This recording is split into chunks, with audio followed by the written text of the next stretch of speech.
दोस्तों, आप सभी का स्वागत है राधा रानी के छोटे से यूट्यूब चैनल पर।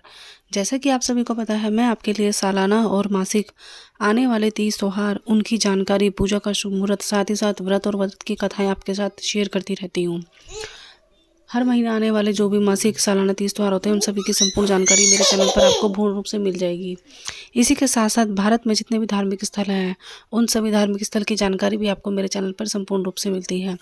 तो वैसे ही आज हम बात करने जा रहे हैं भारत के प्रमुख एक धार्मिक स्थल, जो कि हिमाचल प्रदेश के कुल्लू में स्थित है। जी हाँ, आप बिल्कुल सही सोच रहे हैं। मैं बात करने जा रही हूँ मणिकर्ण गुरुद्वारे की, जो कि हिंदू और सिख दोनों ही धर्मों के लिए बेहद ही ज़रूरी है और दोनों ही धर्मों के साथ जुड़ा हुआ है। तो दोस्तों, मणिकर्ण गुरुद्वारे को मणिकर्ण गुरुद्वारा और मणिकर्ण शिव मंदिर के नाम से भी जाना जाता है। यह हिमाचल प्रदेश के कुल्लू जिले में स्थित है, जो कि पार्वती नदी के किनारे पर बना हुआ है। धार्मिक स्थल से देखा जाए तो इसमें हिंदू और सिख दोनों ही धर्मों का पूर्ण विश्वास और धार्मिक श्रद्धा से जुड़ा हुआ है। ये सभी हिंदू और सिख धर्म के भाई बहन यहाँ अपनी अपनी श्रद्धा के हिसाब से अपनी अपनी मनोकामनाएं पूर्ण रूप से करने के लिए आते हैं। इस मंदिर की कुछ खास बातें ऐसे होती हैं, जैसे कि देखा जाए तो यह मणिकर्ण गुरुद्वारा, जो कि भूतस्थल से 1760 मीटर की ऊंचाई पर कसोल के पास रहता है। जिला जो इसका लगता है वह कुल्लू पड़ता है, लेकिन ऊंचाई पर यह कसोल के पास पड़ता है। सिख धर्म के लोगों की जो श्रद्धा इस मणिकर्ण गुरुद्वारे के साथ इसीलिए जुड़ी हुई है, क्योंकि ऐसा कहा जाता है कि गुरु नानक देव जी की यात्रा की याद में यह मणिकर्ण गुरुद्वारा बनाया गया था, जो कि उनके लिए बहुत ही खास रहता है, बहुत ही अटूट विश्वास के साथ रहता है।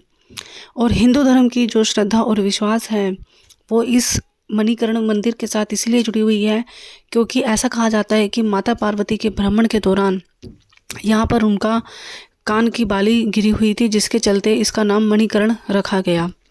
तो इधर गुरुद्वारे के साथ साथ जब आप मंदिर में एंट्री करते हैं तो आपको पुल पार करते ही सामने ही एक भगवान शिव का भी छोटा सा मंदिर मिलता है। शिव भगवान की फ़ोटो, माता पार्वती की प्रतिमा और भगवान शिव का शिवलिंग पूरे परिवार के साथ आपको यहाँ पे देखने को मिलेगा। तो इस गुरुद्वारे की खासियत बताती हूँ मैं आपको। सबसे पहले तो दोस्तों, यहाँ पे बहता है गर्म पानी का झरना। जी हाँ, यहाँ नदी पार्वती नदी के किनारे पर ही यह मंदिर स्थित है। तो जो ये नदी बहकर आती है आगे से, इसमें एक नेचुरली यानी कि प्राकृतिक ही गर्म पानी आता है आगे से, जो कि आगे जाकर यह गर्म पानी मनाली जाकर यह गर्म पानी बिल्कुल ठंडा बर्फ़ की तरह जम जाता है। लेकिन उस थोड़े से एरिया में यहाँ बिल्कुल गर्म पानी आता है, जो कि ज़मीन से आता है बिल्कुल।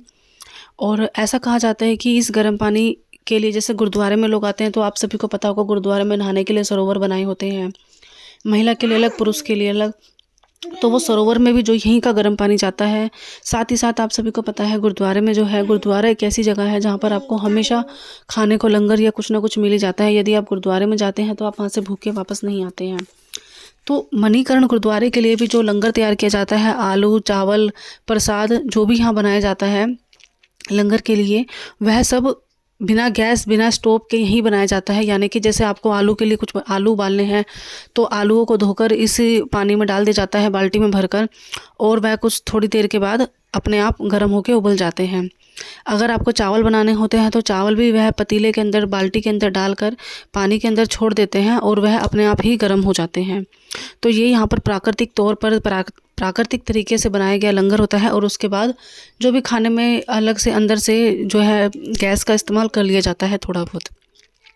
तो यह गर्म पानी का जो झरना है, यहाँ लोगों की श्रद्धा और विश्वास को और बढ़ा देता है, क्योंकि यह पता नहीं होता कि ये आगे से भी यह पानी ठंडा आता है और आगे जाकर भी ठंडा हो जाता है, लेकिन सिर्फ गुरुद्वारे के ही कुछ एरिया में यह पानी गर्म रहता है। तो यह एक अलग श्रद्धा का लोगों को खिंचाव करता है अपनी तरफ।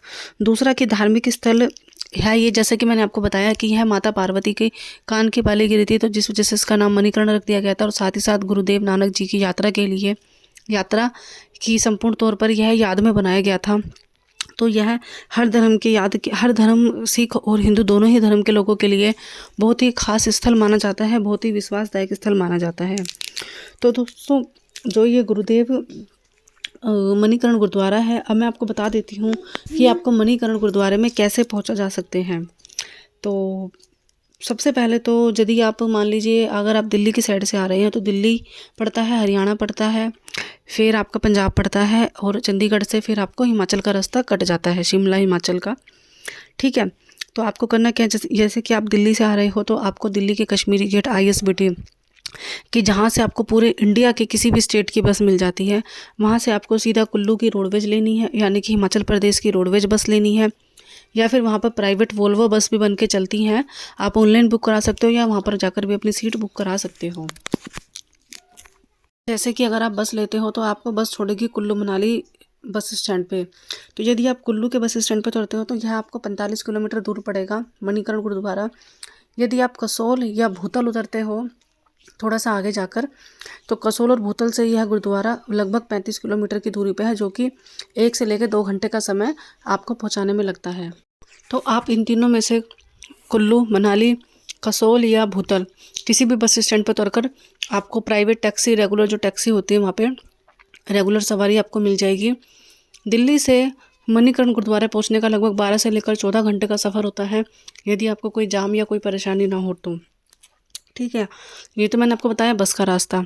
अगर आप ट्रेन से आना चाहते हो तो दिल्ली रेलवे स्टेशन से ही आप सीधा कुल्लू के लिए ट्रेन ले सकते हो। कुल्लू से ट्रेन लेकर रेलवे स्टेशन से ही आपको प्राइवेट टैक्सी या कैब या मिनी बस मिल जाती हैं, जो कि आपको 1 से 1.5 घंटे में छोड़ देती हैं।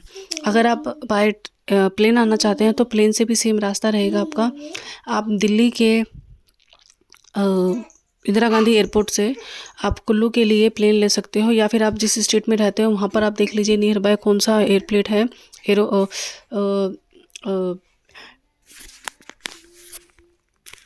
जो भी आपके नज़दीकी एयरपोर्ट रहेगा वहाँ पर आप जाकर अपना पता कर सकते हो, या ऑनलाइन आप मेक माई ट्रिप पे अपना टिकट या बुक करा सकते हो। और अगर आप प्राइवेट किसी भी टैक्सी से आते हो तो प्राइवेट टैक्सी आपको पता ही है, ओलो, उबर या कोई भी प्राइवेट टैक्सी आप अपने नियरेस्ट टूरिस्ट प्लेस पे जाकर कर सकते हो, जो कि आपको डायरेक्टली सीधा मणिकर्ण गुरुद्वारा लेकर जाएंगी। प्राइवेट टैक्सी थोड़ी सी कॉस्टली पड़ जाती है बजाय बस और ट्रेन के। तो मैंने आपको 4 ही रास्ते बता दिए हैं दोस्तों। इसके साथ साथ देखा जाए तो दिल्ली कश्मीरी गेट से जो ये मणिकर्ण गुरुद्वारा पड़ता है, भूतल की जो लगभग दूरी होती है वह 500 से 550 किलोमीटर की होती है।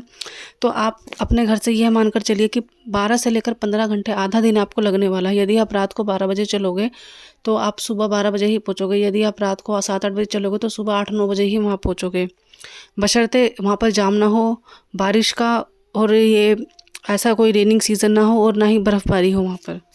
ठीक है, और 4 ही रास्ते मैंने आपको बता दिए हैं दोस्तों। मणिकर्ण गुरुद्वारा बहुत ही बेहद ही ख़ास चीज़ है। अगर आप अपने भविष्य में कभी भी मनाली जाते हैं घूमने के लिए किसी भी टूर पे, तो मणिकर्ण गुरुद्वारा ज़रूर घूम कर आइएगा। साथ ही साथ मनाली के अंदर बहुत सारे, मणिकर्ण गुरुद्वारे के अलावा बहुत सारे ऐसे टूरिस्ट प्लेस है, जैसे कि वहाँ पर हिडिंबा माता का मंदिर भी है, और जो कि हिडिंबा माता का मंदिर बहुत ही ख़ास मंदिर है, और एक देवी स्थला मंदिर भी है। ऐसा माना जाता है कि उस मंदिर में जो भी महिलाएं गर्भवती नहीं हो पाती है, जिनको संतान की परेशानी होती है, वह वहाँ जाती हैं अपनी गुजारिश लेकर और एक रात वहाँ रुक कर आती हैं। तो ऐसा माना जाता है कि उनको संतान की प्राप्ति हो जाती है। तो आने वाले कुछ समय बाद मैं इस पर भी एक टॉपिक वीडियो लेकर आऊँगी।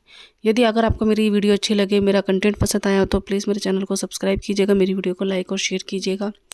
इसी तरीके का कंटेंट मैं आपके लिए लेकर आती रहती हूँ। यदि आपको अपने हिसाब से कुछ चाहिए तो आप प्लीज़ मुझे कमेंट कीजिएगा।